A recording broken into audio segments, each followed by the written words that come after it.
Assalamualaikum warahmatullahi wabarakatuh. Hai.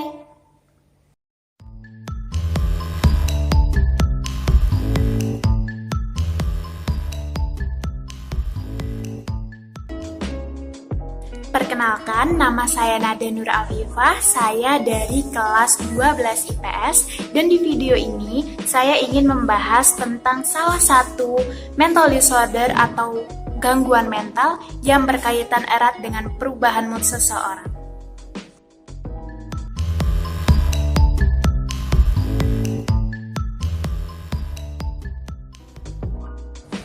Nah, pembahasan pertama kita masuk pada definisi bipolar disorder.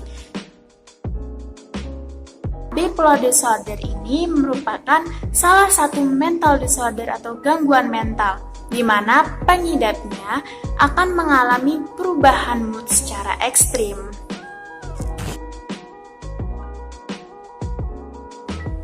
Sebelum kita lanjut pada pembahasan berikutnya, ada 4 poin nih yang perlu kita ketahui bersama-sama. First point atau poin pertama, menurut WHO atau Badan Kesehatan Internasional, tercatat sebanyak 60 juta orang mengidap bipolar disorder. Jumlah yang tidak sedikit pada tahun 2016 ya teman-teman.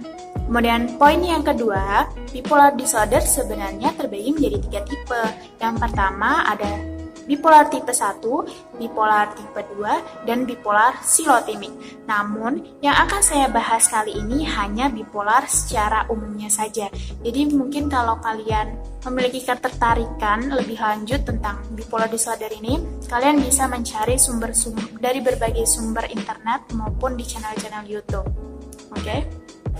Dan yang poin ketiga, bipolar disorder merupakan salah satu gangguan mental yang memiliki kemungkinan sangat tipis dalam penyembuhan totalnya. Jadi hanya beberapa cara itu dilakukan hanya untuk menekan gejala-gejala agar tidak menimbulkan kemungkinan terburuk. Kemudian poin yang keempat, perlunya untuk kita bersama-sama menjaga kesehatan mental, karena apapun jenis mental disordernya itu sebenarnya perlu penanganan khusus dan sejak dini untuk tadi menekan kemungkinan-kemungkinan terburuk seperti menyakiti diri sendiri atau self-harm, kemudian bunuh diri atau sampai membunuh orang lain gitu teman-teman. Setuju ya? Setuju dong. Next. Gejala bipolar disorder. Ya, kita masuk pada pembahasan berikutnya yaitu gejala dari bipolar disorder. Ada 2 perubahan fase terkait dengan gejala dari bipolar disorder, di mana pengidapnya akan mengalami fase mania dan fase turun. Fase mania disebut juga dengan fase naik. Jadi di fase ini pengidap bipolar disorder akan mengalami perubahan sikap seperti cara berbicara yang cepat, terlalu energik, euforia berlebihan, senang berinteraksi dengan orang banyak, mengurangi jam tidur, dan memperbanyak porsi makan.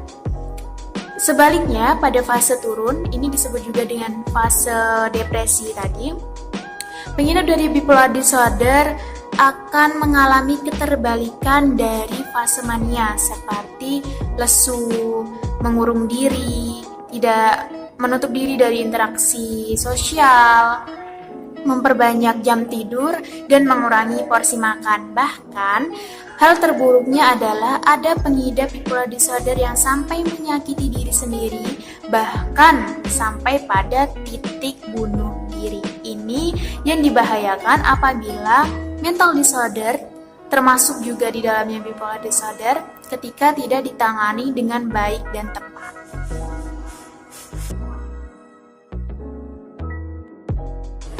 Nah, setelah kita tahu gejala-gejala dari bipolar disorder, siapa nih yang dari kita yang langsung mendiagnosis diri sendiri? Wah, kayaknya aku pernah deh merasakan perubahan fase ini dalam sehari. Misalnya pagi berada pada fase mania, malam fase depresi, tengah malam fase mania gitu. itu belum dikategorikan sebagai bipolar disorder ya teman-teman, karena perubahan fase tersebut dialami oleh pengidap bipolar disorder dalam waktu yang sudah ditentukan, seperti paling cepat 1 minggu dan paling lama adalah 1 bulan. Dan dalam perubahan fase tersebut juga ada tipe-tipe dari pengidap, di mana ada yang mengalami fase normal di sela-sela perubahan fase mereka. Kemudian ada yang hanya mengulangi perubahan fase setelah fase mania, kemudian fase depresi, tanpa ada fase normal. Dan ada juga tipe pengidap yang mixed state dari dua tipe sebelumnya. Terkadang mereka mengalami fase normal, terkadang mereka hanya repeat cycling dari fase mania dan fase depresi, begitu. Ada salah satu kisah yang dibagikan oleh pengidap bipolar sekaligus seorang penulis di salah satu channel YouTube bernama Menjadi Manusia, yaitu Kak Najmi Wicaksono. Beliau menceritakan bahwa beliau pernah berada pada fase depresi selama 4 bulan lamanya. Padahal fase normalnya paling lama fase ini hanya dialami selama 1 bulan. Dan beliau mengatakan bahwa sangat-sangat berat berada pada fase tersebut. Next, kita masuk pada pembahasan selanjutnya, yaitu faktor penyebab dari bipolar disorder. Ada 3 faktor penyebab dari bipolar disorder. Yang pertama adalah ketidakseimbangan dari neurotransmitter. Jadi fungsi neurotransmitter ini adalah mengatur keseimbangan mood seseorang. Jadi apabila ini tidak seimbang, bisa menjadi salah satu faktor dari bipolar disorder. Faktor yang kedua yaitu faktor keturunan dari orang terdekat seperti saudara kandung atau orang tua kandung. Dan faktor yang terakhir itu bisa disebabkan oleh trauma di masa lalu, kecanduan terhadap alkohol maupun obat-obatan seperti narkoba. So guys, say no to drugs. Okay? Baiklah, kita masuk pada pembahasan terakhir, yaitu cara mengatasi bipolar disorder. Ada 2 cara yang dapat digunakan untuk mengatasi bipolar disorder, teman-teman. Cara yang pertama yaitu melalui obat-obatan seperti antidepresan, penstabil mood, antipsikotik, dan anti kecemasan. Obat-obatan ini diberikan berdasarkan resep psikolog yang mana sebelumnya kita sudah berkonsultasi dengan psikiater, begitu. Kemudian cara yang kedua bisa dilakukan melalui psikoterapi. Ini bertujuan untuk mengidentifikasi dan mengubah emosi, perilaku, dan pikiran yang mengganggu.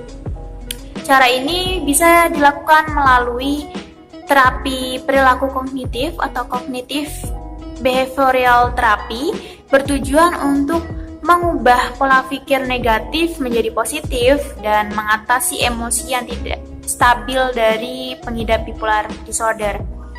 Dan bisa juga dilakukan melalui psikoedukasi yang ditekankan juga untuk keluarga pengidap bipolar disorder agar tidak merasa bingung atau salah langkah dalam mengatasi dan bersikap terhadap salah satu keluarga yang mengidap bipolar disorder, begitu. Baiklah, ada kesimpulan nih yang bisa kita ambil dari pembahasan kita kali ini, yaitu pentingnya meningkatkan kepedulian terhadap kesehatan mental. Jadi, apalagi di masa-masa remaja menuju dewasa, pasti banyak yang merasa overthinking, insecure. Jadi, saling menyebar hal-hal positif itu perlu ya teman-teman. So, sekian dari saya. Apabila ada kesalahan kata mohon dimaafkan, dan apabila ada pembahasan-pembahasan yang saya jelaskan tersebut salah, mohon dikoreksi dan dimaklumi. Di sini kita saling belajar. Bye.